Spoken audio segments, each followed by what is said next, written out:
이름으로 기도합니다. 아멘. 예, 오늘은 사도행전 19장 1절에서 7절 말씀, 제목은 성령을 알아라 라는 주제로 말씀을 전하도록 하겠습니다. 제 목소리 잘 들리시죠?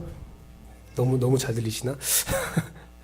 지금 제 목소리가 제가 듣기에 좀 울렁울렁거리는 것 같이 들려서 그런데 여러분 잘 들리시면 다행입니다. 오늘 본문은 읽어봐서 알겠지만 에베소에서 만난 제자들과의 대화가 이어져 있습니다. 에베소 교회의 사역의 시작을 우리에게 알리고 있는데요. 에베소 지역은 아시아 지역입니다. 중앙아시아 지역이고요. 이것은 우리가 볼 때는 중동은 아시아 같진 않아요. 하지만 그 성경에 기록된 그리고 그 성경을 가지고 번역하고 연구하는 분들이 영국에서 많이 시작됐기 때문에 영국에서 시작된 편지도 있죠. 네, 성경 연구도 거의 영국에서 시작됐기 때문에 영국의 입장에서는 중앙아시아도 아시아로, 극동아시아로 보고 있거든요. 그래서 우리가 에베소가 무슨 에베소가 아시아야, 터키 그 일부분 지역인데요. 그쪽 지역인데 그게 무슨 아시아야 할 수 있는데 그들 입장에서는 아시아가 맞기 때문에 아시아로 보도록 하겠습니다.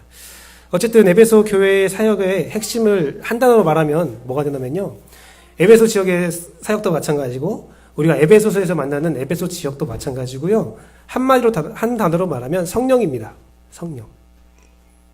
이 단어가 한국 기독교에서 굉장히 익숙하기도 하고 거부감을 가지기도 하는데요. 어쨌든 성령이라는 하나의 단어로 설명할 수 있는 핵심 코어 단어라고 말할 수가 있죠. 훗날 에베소 교회 편지 보낸 에베소서도 통상 교회론이다, 교회론에 관한 서신론이다 라고 알려져 있지만 정확히 말하자면 교회 공동체를 구성하는 성도들의 개인적인 신앙과 그 개인적인 신앙이 공동체적으로 어떻게 연결되는가를 차근차근 설명하고 나열하고 있는 것이 에베소서예요. 그러니까 성도란 무엇인가? 예수를 믿는 사람이 어떤 존재인가? 그리고 그러한 존재의 사람은 우리가 어떤 모습의 삶을 살아야 하는가를 알려주는 것이 에베소서인데 그 중심, 핵심에 자리하고 있는 것이 바로 성령이라는 거죠. 성령. 그래서 만약 저에게 여러분들이 또 누군가가 저에게 개인적 신앙과 공동체 신앙에 필요한 진리를 배우고 싶다. 성경 공부를 이 본문 66권 중에서 딱 한 권을 배우고 싶다. 라고 말하면 저는 고민을 합니다. 두 개 중에 하나를 했으면 좋겠는데 라는 생각을 해요. 뭐냐면 창세기와 에베소서예요. 구약이라면 창세기를 먼저 배우는 것이 좋을 것 같고 신약이라면 에베소서를 배웠으면 좋겠다라는 생각을 해요. 물론 이것은 예수 그리스도를 알고 있는 사람이죠. 예수 그리스도를 알지 못하는 사람은 당연히 복음서에서부터 시작을 해야겠지만 예수님을 알고 있는 사람이라면 또한 믿음이 조금 연약한 사람이라면 예수를 알고 있지만 연약한 사람이면 창세기 혹은 에베소서를 배웠으면 좋겠다라고 생각해요. 그만큼 저에게는 굉장히 의미 있는 제가 연구를 했을 때에 저에게 많은 변화를 주었던 서신서예요. 이것 좀 과한 말일 수도 있겠지만 김규배의 신앙을 이렇게 전기로 봤을 때 전반기, 중반기, 후반기 그렇게 말할 수가 있잖아요. 아직 중반기를 가고 있지만 저의 신앙에 하나의 패턴이 바뀌었던 어떤 큰 영향을 주었던 것이 바로 에베소서였거든요. 에베소서. 그래서 저 개인적으로 그렇게 말할 수 있는데 정말 필요하고 중요한 그 본문인데 가장 중요한 핵심 단어가 바로 성령이었다는 거죠.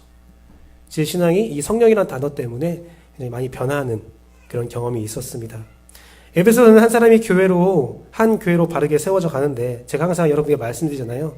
교회는 CR침례교회 건물이 우리 공동체가 교회가 아니라 예수를 주는 살아계신 하나님의 아들입니다. 주는 그리스도입니다. 라고 고백하는 사람이 바로 교회라고 말씀드리잖아요. 그렇게 교회가 정말 올바른 교회로, 건강한 교회로 세워져 가는데 성령이 역할을 하고 있다라고 증언하는 것이 바로 에베소서예요. 교회로 바르게 세워진 한 사람이 공동체를 이루고 그 공동체가 또 세상에서 어떻게 살아가야 하는데 그 핵심적인 기준도 성령이라고 증언하고 있다는 거죠. 즉 바울은 에베소서를 통해서 일반적인 사람이 그리스도인이 되어서 그리스도인답게 살아가는 삶의 핵심에 성령님의 역할이 필수적이다라고 말하는 서신서라는 겁니다. 성령. 우리 에베소서를 잠깐 읽어볼까요? 같이 읽었으면 좋겠어요. 부분 제가 좀 발췌해 왔는데요. 같이 읽겠습니다. 둘, 셋. 찬송하리로다. 하나님 곧 우리 주 예수 그리스도의 아버지께서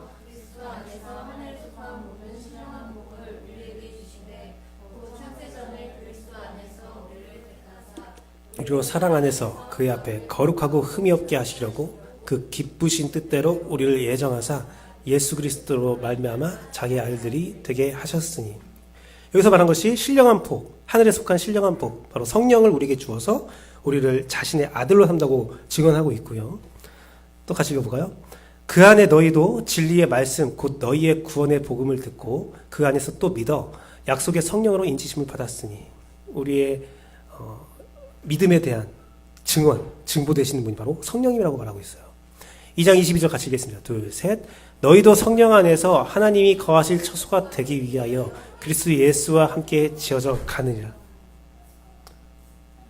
하나님께서 예수 그리스도를 인도하신 것도 성령의 힘으로 인도했듯이 우리를 성령의 힘으로 인도해서 우리를 지어가고 있다. 우리의 삶을 완성해 가고 있다라고 말하고 있습니다. 또한 바울은 고린도전서에서 이런 말도 했어요. 성령으로 아니하고는 누구든지 예수를 주시라 할 수 없느니라. 바울은요, 이런 에베소서와 고린도전서를 통해서 우리에게 말하고 있는 것은 성령이 우리를 믿게 하고 성령이 우리를 예수 그리스도를 증언하게 하고 성령이 우리로 고백하게 하며 성령이 우리를 세워져 가고 지어져 가고 인도하고 있다라는 말을 하고 있는 겁니다. 그래서 그리스도의 신앙의 시작과 끝, 중간의 모든 부분에서 성령을 빼고는 말할 수가 없는 거죠. 그 이유가 오늘 본문에 나오는 내용이에요. 바울이 에베소를 딱 도착했어요. 도착해서 물어보죠. 너희 성령 받았냐? 그러니까 사람들이 그게 뭐예요? 라고 하는 겁니다. 뭐지? 왜 모르지? 야, 그럼 넌 어떤 침례를 받았니? 저희는 요한의 침례까지만 받았습니다. 그 말은 뭐냐면 요한이 와서 침례했습니다. 그 뜻이 아니에요. 예수 그리스도가 생존하셔서 이게 역사하실 때, 사역하실 때에 침례 요한이라는 자가 나와서 회개하라. 천국이 가까이 왔다. 메시아가 올 거야. 라는 말하면서 회개의 침례를 베풀었어요. 원래 침례라는 것은 세례 침례라는 것은 미츠베라고 해서 정결 의식이에요. 하나의 정결 의식이에요. 뭐냐면 어떤 거룩한 것들을 받아들이기 위한 준비 작업이에요. 그래서 서기관들은 성경을 쓸 때에 하나님이라는 단어가 딱 나오잖아요. 그러면 더러운 나의 육신으로 하나님의 이름을, 거룩한 이름을 적을 수가 없어요. 하나님이라고 적지도 않고 그 하나의 상징적 단어를 쓰는데도 불구하고 그 거룩한 단어를 쓸 수 없어서 개인 침례탕을 가요. 침례를 받고 나와서 하나님 단어를 딱 써요. 그 다음에 다시 침례를 받아요. 왜? 하나님의 이름 망령되게 내가 한갓 인간의 이름으로, 인간의 몸으로 하나님을 쓴 거야. 이 범죄함을 저지른 거야. 다시 그래서 침례를 받고 와서 글을 쓰다가. 그럼 시편에 여호와 하나님 많이 나오잖아요. 그러면 쓰다가 가서 침례 받고 쓰고 또 와서 침례 받고 다시 쓰다가 또 그 수고를 하는 사람들이었거든요. 그러니까 요한의 침례는 뭐냐면 네가 거룩한 메시아를 받아들여야 되는데 이렇게 더럽고 추악한 모습을 어떻게 받을 수가 있어? 회개해. 그런 내용이었다는 거예요. 그러니까 지금 이 사람들은 뭐냐면 준비가 됐어요. 메시아를 받아들일 준비가 됐어요. 요한의 침례로 메시아를 받을 준비가 됐는데 정작 메시아는 못 받고 있는 거나 마찬가지인 거죠. 인도함을 받지 못하고 있는 거죠. 뭔가 열심히 살고 있다고 생각하고 잘 살고 있다고 생각하고 있었지만 준비 단계에서 끝난 거예요. 어찌 보면 준비도 안 된 거죠. 준비가 되고 성령님이 임하셔서 내가 어떻게 살아야 할지 분별의 영이 임하셔서 지혜와 능력으로 우리를 인도하며 우리의 신앙적인 삶을 살아가야 되는데 그러한 준비만 받고 성령에 대해서 알지도 못하고 듣지도 못했다라고 말하는 거죠. 그런데요, 놀라운 것은요, 오늘날 우리가 그런 말을 들으면 놀랄 거 아니에요. 어떻게 그럴 수가 있어? 라고 말할 수 있겠죠. 물론 오늘날 많은 교회도 지금 에베소의 교회의 성도들과 똑같은 모습을 살긴 합니다. 하지만 어쨌든 그거에 대해서 우리가 놀라잖아요. 성령을 이제 알고 있는 또 우리 교회처럼 성령을 좀 강조하는 교회에서는 성령의 인도함을 받아야 되는데 스스로의 신앙을 세워 나가야 되는데, 성령과 교통하면서 살아야 되는데 어떡하지? 할 수 있는데 이상하게 바울은 놀라지 않았어요. 바울이 뭐 한탄하거나 고통스러워한다거나 분노하거나 하지 않았어요. 그냥 그 다음에 성령을 자연스럽게 가르쳐 주는 모습이 나와요. 왜 그러냐면 그것도 대단했거든요. 그것도 대단한 거예요.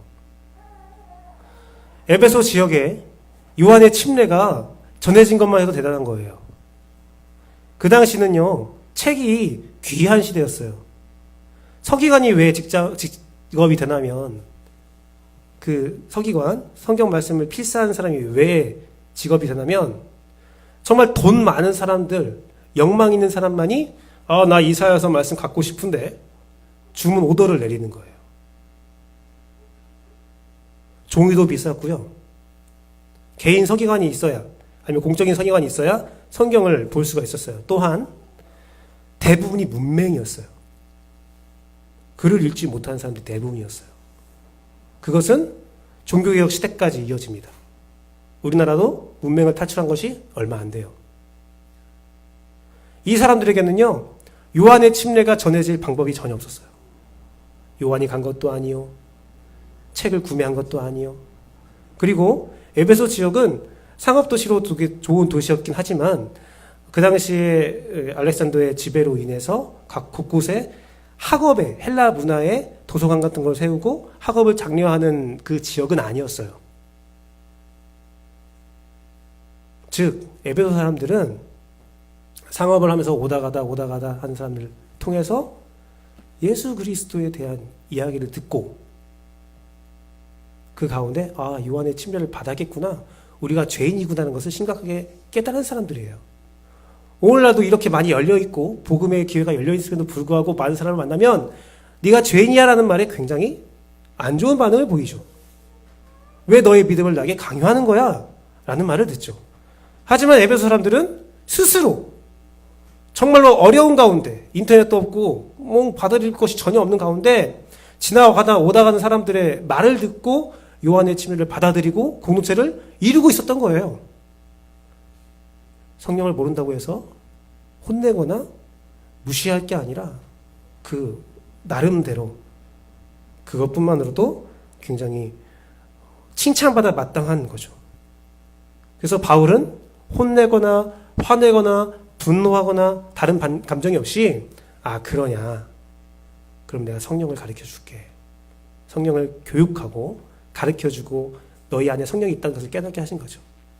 왜 그러면 자기들은 요한의 침례를 모릅니다 라고 말했지만 바울이 보기에는 요한의 침례를 받아들이고 요한의 침례 가운데 내가 죄인이라고 고백하는 것 자체가 아까 고린도전서에서 봤던 것처럼 성령이 아니면 누구도 그렇게 증언할 수 없어 라고 말하는 것을 알려주면서 너희 안에 성령이 있는데 왜 그걸 깨닫지 못하는 거야? 너희 안에 성령이 있어 라는 말을 알려주자마자 어떤 일이 벌어져요? 방언이 생기고 예언이 생겼다. 이들이 성령 안에서 일어났다 라는 말을 하고 있는 거예요. 그들 안에는 이미 성령이 있었어요. 다만 알지 못했을 뿐이죠. 준비가 안 된 거예요. 성령이 있음에도 성령을 받아들이지 않음으로, 인정하지 않음으로 준비가 안 돼 있었다는 겁니다. 모르는 것은 잘못이 아니에요. 모르는 것은 잘못이 아니에요. 가르치지 않는 것이 잘못이에요. 그리고 가르침에도 불구하고 배우지 않는 것도 잘못이에요. 오늘 에베소 교회의 제자들은 몰랐을 뿐이에요. 몰랐을 뿐인 거예요. 모르는 걸 어떻게 해요? 가르쳐주는 사람이 없는데. 그래서 가르침이 있을 때, 가르침의 기회가 있을 때 잘 가르쳐야 되고, 가르침의 기회가 있을 때 잘 배워야 해요. 우리 교회는 그랬으면 좋겠어요. 다른 교회의 말은 하지 않겠어요. 우리 교회는 기회가 있을 때 여러분 안에 있는 성령이 있음을 깨닫고 그 성령에게 물어보고 그 성령의 인도함 받는 그런 귀한 은혜가 있으면 좋겠어요. 단 잘 배웠으면 좋겠어요. 성령을 오해하거나 성령을 하나의 왜곡된 모습으로 배우지 않고 진정한 성령을 배울 수 있는 여러분이 됐으면 좋겠어요. 바울이 오늘 우리 CR 침례교회를 방문했어요. 방문했다고 치죠. 방문했을 때 바울이 물어보는 거예요. 너희는 성령을 받았느냐? 여러분은 뭐라고 대답을 하겠습니까? 사실 이 대답에 대한 것은 제가 진작에 새신자 교육을 통해서 말씀드렸죠. 여러분들은 성령 없이는 예수 그리스도를 나의 주로 고백할 수 없습니다. 그러니 어떤 누군가가 여러분한테 너희 성령이 있냐라고 물어봤을 때는 받았다라고 말씀하는 것이 성경적인 대답이에요. 그런데 성령이 있는 사람이 왜 그렇게 살아? 그건 다른 얘기예요. 다른 이야기. 성령의 내주와 성령의 충만은 엄연히 다른 이야기예요. 그렇죠. 내 안에 성령이 있지만 내가 성령을 따라 살지 못하고 내가 이렇게 살고 있습니다라는 것은 받아들일 수 있죠. 네, 그렇습니다. 맞아요. 제 안에 있는 성령의 말씀에 내가 잘 귀를 기울이지 못하는 것은 맞아요. 인정할 수 있죠. 하지만 그렇다고 해서 예수를 주로 시인하는 여러분들에게 성령이 없다? 그렇게 말할 수는 없는 겁니다. 성령 충만의 삶을 산다는 것은 애초에 예수 그리스도를 인지하며 예수 그리스도를 주로 고백하면서 여러분 안에 성령이 있다는 것이 전제되어야 한다는 것입니다. 성령의 존재를 인지하지 못한다면 애초에 성령 충만의 삶은 기대할 수 없는 거죠. 없어요. 성령을 받았느냐라는 물음을 이상하게 여기지 마세요. 내가 예수를 주로 고백한다면 나는 성령을 받았다. 사실 오순절 우리가 50일 기간을 지키는 것을 말하면 다른 교회도 좀 깜짝깜짝 놀라는 성도들이 많아요. 제가 우리 기도 아티클 이렇게 여러분들 보내고 있는데 몇 분 성도에게도 다른 교회 성도에게도 보내고 있어요. 그러면 그게 어떻게 됐냐면 어떻게 상담을 하거나 어떤 이야기를 하게 되잖아요. 제가 접했던 교회나 아니면 교회가 아니면 또 다른 공동체에서 만났던 사람들하고 얘기를 하다 보면 오늘 나갔던 아티클이 그 글이 그 사람에게 참 도움이 될 것 같아 라고 생각해서 딱 보내요. 그러면 이게 뭐냐라고 물어봐요. 물어보면 우리 교회는 이렇게 하고 있습니다 하면 계속 보내주세요. 저한테도 그렇게 얘기를 해요. 그리고 그렇게 쌓인 분들이 또 있어요. 매년 이걸 이렇게 하니까 이렇게 한다면 그거 할 때 저도 같이 보내주세요. 이렇게 해서 이렇게 보내드린 분도 계시거든요. 옛날에 제가 어렸을 때 기억해 보면 성령 강림주는 굉장히 크게 기념하고 지키고 기도하고 있던 모습이 기억나는데 요즘에는 성령 강림주라고 하면 그게 뭐예요? 라고 새로운 술이에요? 라고 하기도 하고 하긴 하는데 죄송합니다. 대단한 농담을. 성령 강림에 대한 성령 강림주에 대한 좀 많은 오해가 성령에 대한 역사에 대한 오해가 지금의 사태를 갖고 온 것 같은데 우리는 기회가 있을 때 잘 배우고 잘 익혔으면 좋겠어요. 이러한 사태를 예로 들게 제가 얼마 전에 그 팟캐스트에서 한 2, 3주 전이죠. 드루킹이라는 사람의 정치에 대해서 말하는 모습을 봤어요. 정치적 얘기를 하고 싶은 게 아니라 드루킹이라는 사람을 그러니까 마치 사이비 종교 집단처럼 이렇게 조직을 일궜더라고요. 뭐 그가 한 일은 별로 말하고 싶지 않은데 그 드루킹한 사람을 이제 분석한 그 이한배 기자라는 분이 이렇게 분석한 내용이 있었어요. 그런 팟캐스트를 듣게 됐는데 어떤 책으로 분석했냐면 식미 조작의 비밀이라는 책을 가지고 이게 분석을 했더라고요. 그래서 이게 뭐냐면 제가 좀 내용을 말씀드리겠습니다. 이 책은 사이비 종교가 어떻게 사람을 현혹하여 가족을 등지고 생활하게 만드는지 어떻게 마음을 지배하는 구체적인 심리 조작의 과정을 연구한 책이다 라고 설명을 하면서 사람의 정신을 지배하려는 사이비 종교의 특징은 조작하려는 사람을 추구까지 외부의 어떤 접촉도 있을 수 없는 가늘고 긴 터널에 집어넣고 추구에서 비춰지는 빛만 보게 한다는 거죠. 하나의 목표만 강요하게 하면서 다른 것들을 접하지 못하게 만든다는 거예요. 그러면 그 긴 터널을 지난 사람이 한 가지 목표만 보면서 지나갔던 사람은 어느 순간에 내가 원하는 사람의 모습으로 완전히 다른 사람의 모습으로 변해서 나온다는 거예요. 신천지, 하나님의 교회, 다른 것들은 접촉을 금지하고 야 너희 목사님이 하는 말씀은 아닌 거야. 내가 한 것이 진짜야 하면서 어떤 하나의 목표에 긴 터널에 집어넣는 거죠. 처음엔 그런 사람이 아니에요. 근데 그 긴 터널을 지나는 동안에 야, 이 목표가 내 인생의 중심이 되면서 다른 사람들의 말이나 다른 사람들의 여건들에 대해서는 신경 쓰지 않은 그런 사람이 되는 거죠. 드루킹도 그랬다는 거예요. 그 집단에서 계속 긴 터널에 집어넣어서 자기의 말을 듣게 만드는 그런 일을 했다는 거죠. 이 책에서는 이것을 사이비 종교만 있는 것이 아니라 운동선수 그룹, 교육기관, 기업에도 이루어진 이런 일이라고 말을 하더라고요. 학교에서 너희들의 재능과 탤런트가 다양해. 그것들을 같이 뭐 누구는 예능으로 누구는 공부로 가는 거 당연한 거야. 각자가 있는 거야. 성향이 있는 거야. 그게 아니라 공부를 잘해야 돼. 아, 저는 노래를 잘하고 싶은데요. 그래, 노래도 잘해야 되지만 공부를 잘해야 돼. 그렇게 되는 거죠. 네가 노래를 잘하려면 공부를 잘해야 돼. 많이 안 듣는데 대학을 가야 되지 않겠어? 막 그 여러 가지 이야기로. 어느 순간에 자기는 다른 꿈을 갖고 있었는데 고3이 되면 다들 공부를 잘해야 되는 거 아니야? 이렇게 되는 거죠. 기업도 마찬가지인 거예요. 너의 행복, 너의 아이덴티티는 이 회사, 네가 다니는 회사가 커질 때 네가 아이덴티티를 갖게 돼. 그런 이야기들. 하나의 목표에 집어넣고 그것을 강요해서 완전히 다른 사람으로 만드는. 이한배 기자가 그 예를 들면서 이런 말을 했대요. 그 사람 대기업을 이제 좀 비방하고 욕을 하는 사람인데 욕을 했더니 막 친했던 사람한테 이제 그 기업의 횡포에 대해서 얘기했더니 발끈하더래요. 자기의 말에 동의하지 못하는 게 아니래요. 동의하지만 어쨌든 자기가 속해 있는 그 그룹에 자기의 목표에 속해 있는 그룹을 욕하는 것 자체가 용납이 안 되는 거죠. 제가 이 말씀을 드린 게 이유가 뭐냐면요. 이것이 오늘 교회에도 이루어지고 있거든요. 오늘 교회에도. 담임 목사의 말씀, 성경 공부 해석 방법을 진리로 규정하고 다른 것들은 받아들이면 안 돼. 심한 경우에는 어떤 뭐 다큐멘터리, 신앙서적, 다른 교회 예배, 다른 교회 교직자 성도와 만나는 것 다 끊어버리는 사람도 있다고 하더라고요. 무서운 거죠. 무서운 거예요. 성령 충만의 삶이 아니라 목사 충만이 되는 거죠. 여러 가지 왜곡된 정보를 가지고 한 사람을 터널로 집어넣어서 그 사람을 성령에 무지하게 만들고 성령의 한 부분만 가리키면서 자기 마음대로 좀 영향력을 끼치고 싶어하는 일들이 있다는 거죠. 그러면 안 된다는 거죠. 오늘날 교회 공동체의 목적, 우리 CR침례교회 공동체의 목적은 애초에 여러분이 예수 그리스도에게 귀속되고 예수를 주로 인정하게 되는 그 목적이 어디에 있느냐.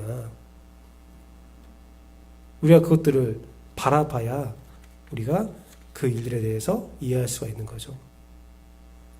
여러분, 성령은요, 우리가 다른 어떤 공동체와 멋진 것들을 만들고자 함이 아니라 여러분 구원에 있고요. 여러분 구원에 있고요.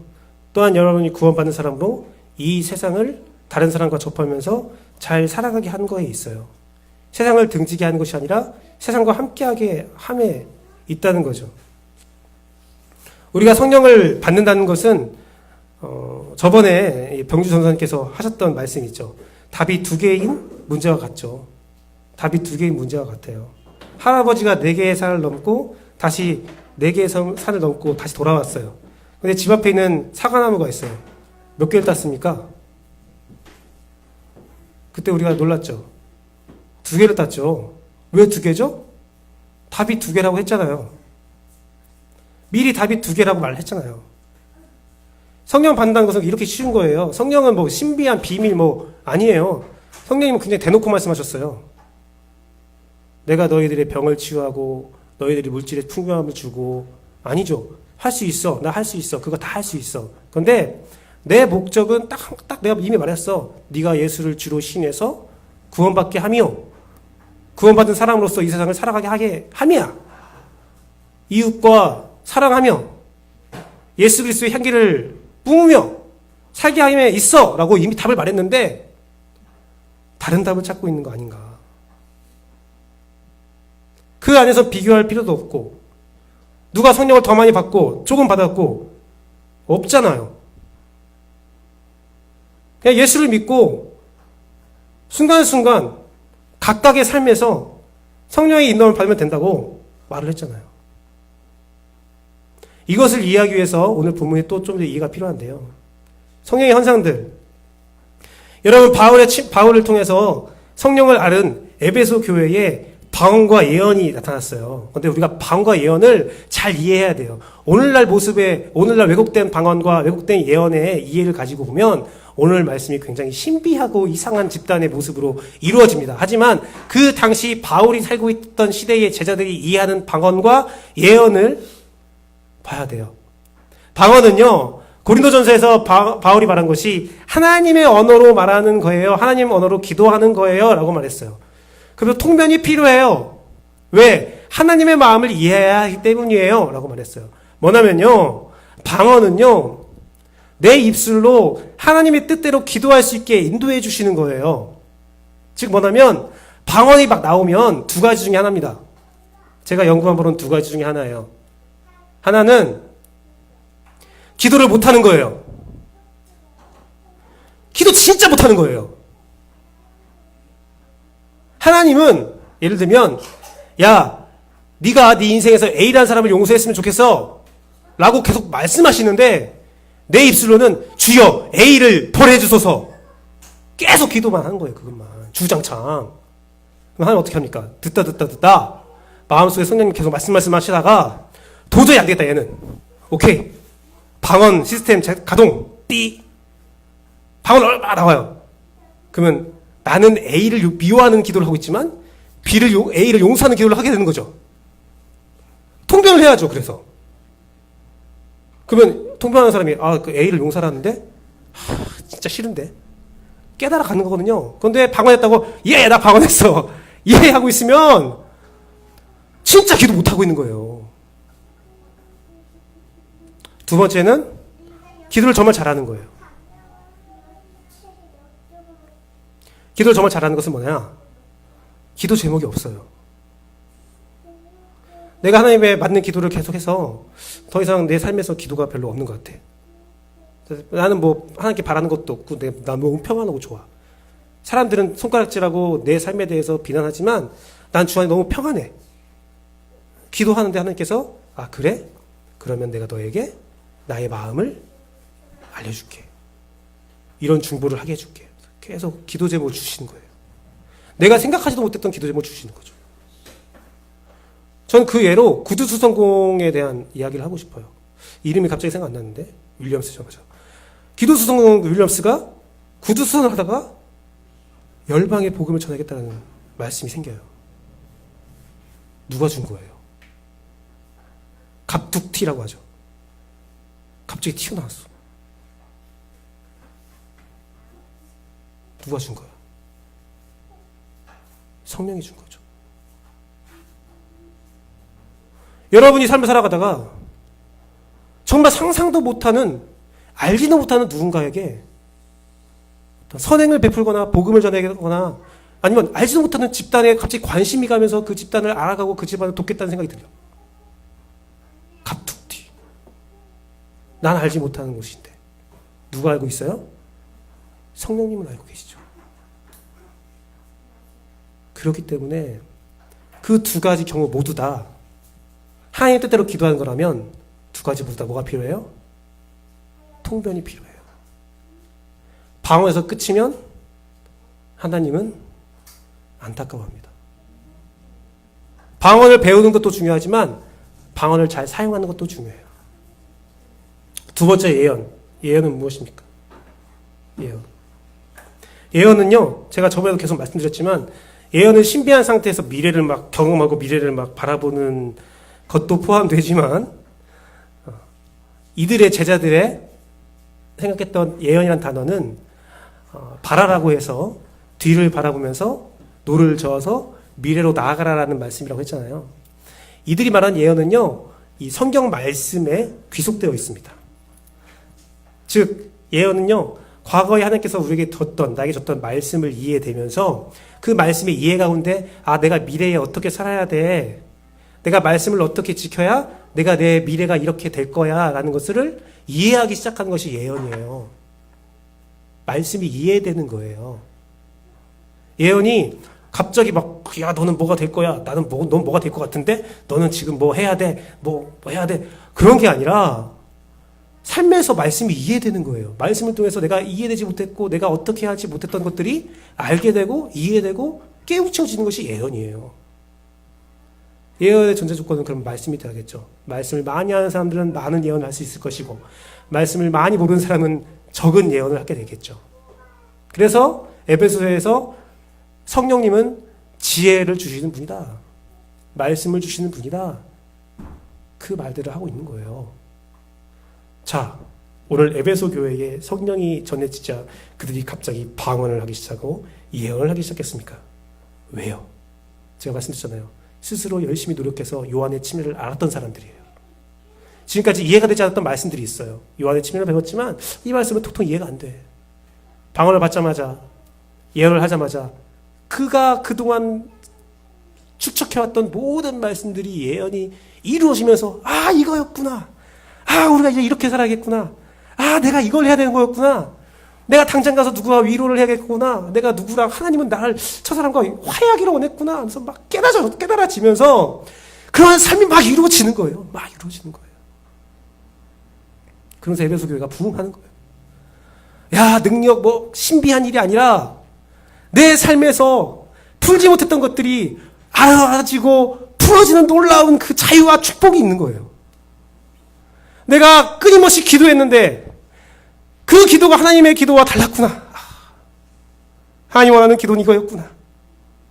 내가 이 말씀을 보면서 이게 도대체 무슨 말씀인지 몰랐는데 하나님이 나를 알려주시는구나. 그래서 뭘로 이어집니까?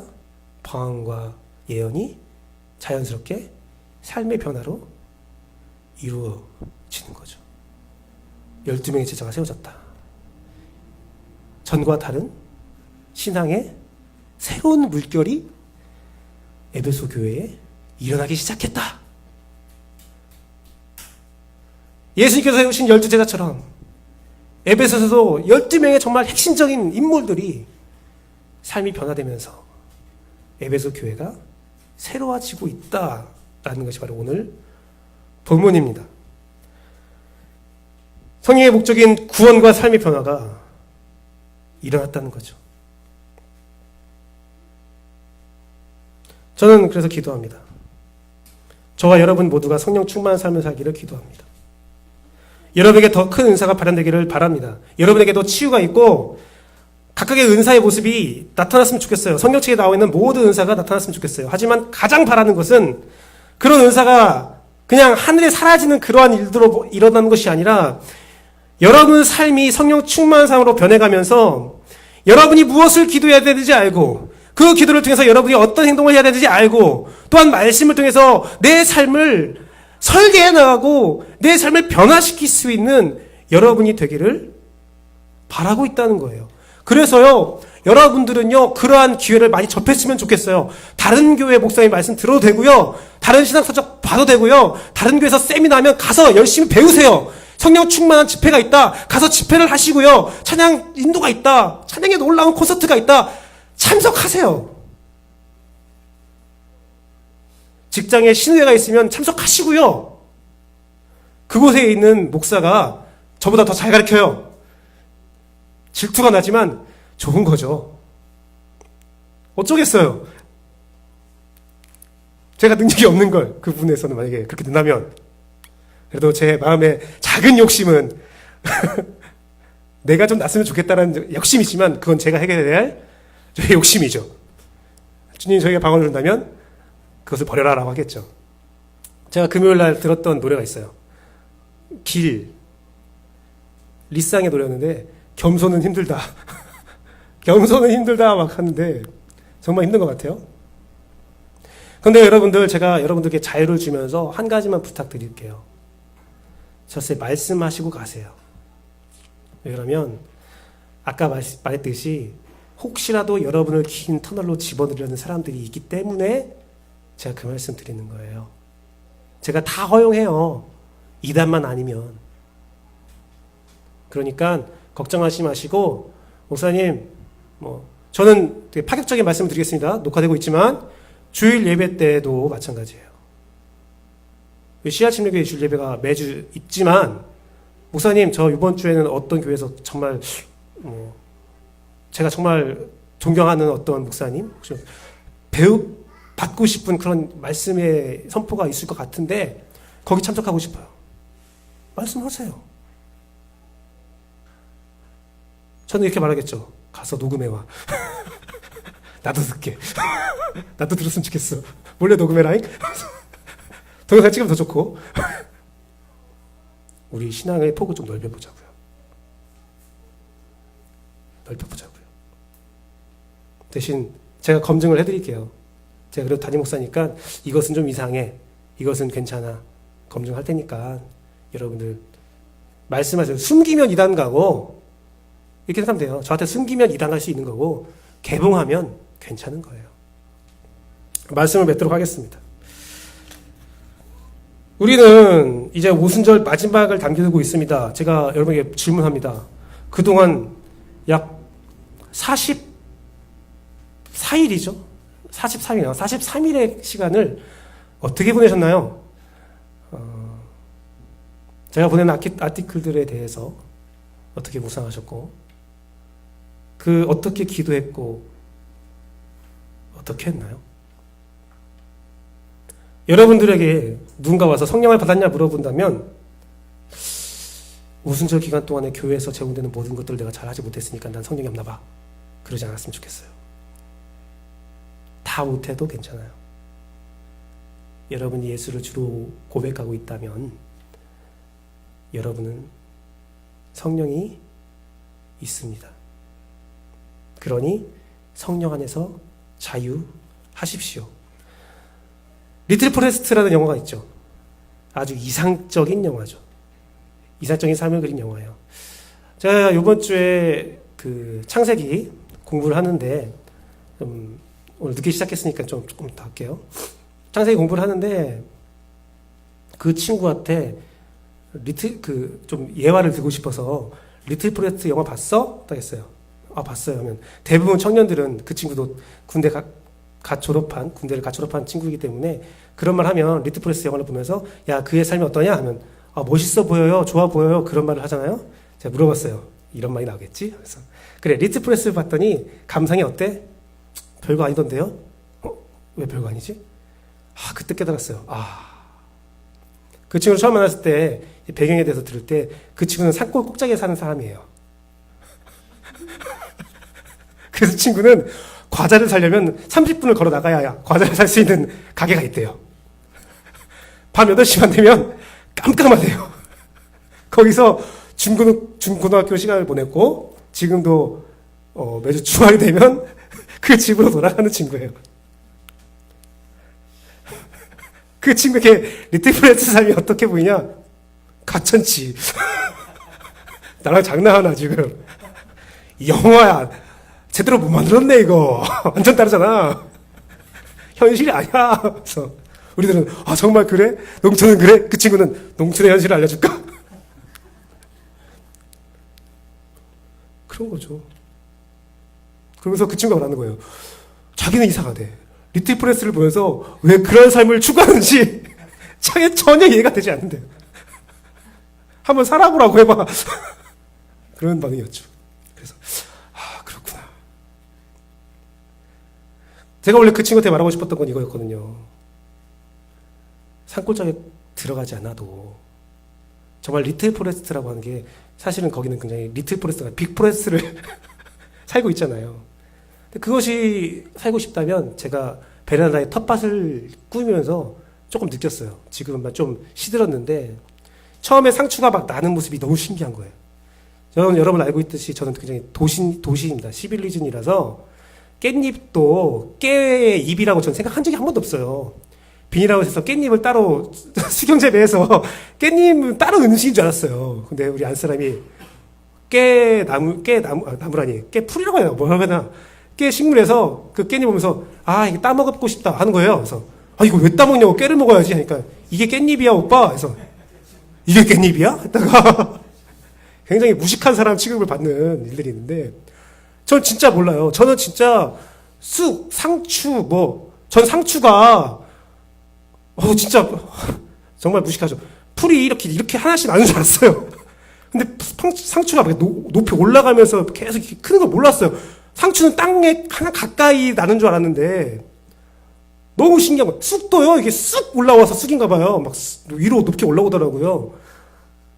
진짜 몰랐어요. 저를 우습게 저 못 봤는데 어떻게 알아? 내가 다 알아? 왜 부끄러워하는 거야, 이거는? 부끄러운 게 아니잖아. 전 듣게 참게도 몰랐어요. 진짜 몰랐어요. 아무것도 몰랐어요.